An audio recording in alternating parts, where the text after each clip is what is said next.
If you're feeling overwhelmed by all the advice, myths, and conflicting information about parenting, you're not alone.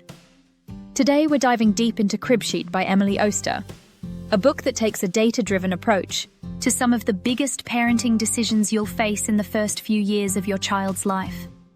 Emily Oster is an economist who believes that data, not fear or outdated advice, should guide parenting choices. Whether it's about breastfeeding, sleep training, potty training, or screen time, Cribsheet helps you make informed decisions based on research, not guilt or societal pressure. As new parents, we're bombarded with advice from doctors, grandparents, social media, and even strangers at the grocery store. But what if we could cut through the noise and focus on evidence? Oster's main argument is that many parenting choices don't have a single right answer. We should look at the data and decide what works best for our family. In the first few days of life, parents face a lot of decisions. Let's look at some of the key ones Oster breaks down. Newborn baths. The data shows that delaying the first bath by 24 hours can help babies regulate their body temperature and improve breastfeeding. Rooming in versus nursery. Oster discusses the benefits of keeping your baby in the same room as you, but also acknowledges that if parents need rest, using the hospital nursery is perfectly fine. Circumcision. The research shows some minor health benefits, like a lower risk of urinary tract infections. But the decision ultimately comes down to personal and cultural preferences. Most of these early decisions aren't life-altering. Do what feels right for you. Breastfeeding versus formula feeding. What does the data say? One of the most emotionally charged topics in parenting is breastfeeding versus formula feeding. Breastfeeding does have some health benefits, including a slight reduction in gastrointestinal infections and ear infections. But here's where the data gets interesting. By the time kids reach school age, studies show no significant long-term differences in IQ, behavior, or overall health between breastfed and formula-fed babies. So if breastfeeding works for you, great.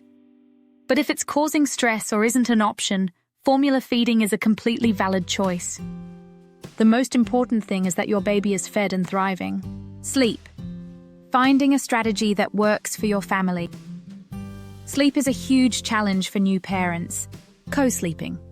It's common in many cultures, but it does come with safety risks. Oster suggests that if you choose to co-sleep, follow safe sleep guidelines, like using a firm mattress and keeping blankets and pillows away. Sleep training. Despite some controversy, data shows that sleep training methods, like cry it out, do not cause long-term harm and actually improve sleep for the whole family. Night wakings. Babies waking up at night is normal. But as they grow, creating consistent bedtime routines can help them sleep longer stretches. There's no one-size-fits-all approach. Find what helps your family get the most rest. Vaccinations. Debunking myths with science. Vaccinations can be a hot topic, but the data is crystal clear. Vaccines are safe and effective. Oster goes through studies showing that vaccines do not cause autism, and that they protect against dangerous diseases like measles and whooping cough. If you have concerns, she recommends talking to a trusted doctor and looking at credible sources instead of misinformation online. Childcare. What's best for your baby? Many parents worry about whether daycare, a nanny, or staying at home is best for child development. High-quality daycare has no negative long-term effects on kids, and children of working mums perform just as well as those with stay-at-home parents. What matters most is the quality of care, not who provides it. Discipline what works and what doesn't. Discipline is another major challenge. Oster breaks down the research on different approaches. Spanking. Studies show it's not effective and can lead to more behavioral issues over time.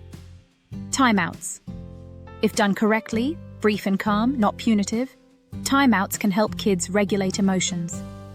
Positive reinforcement.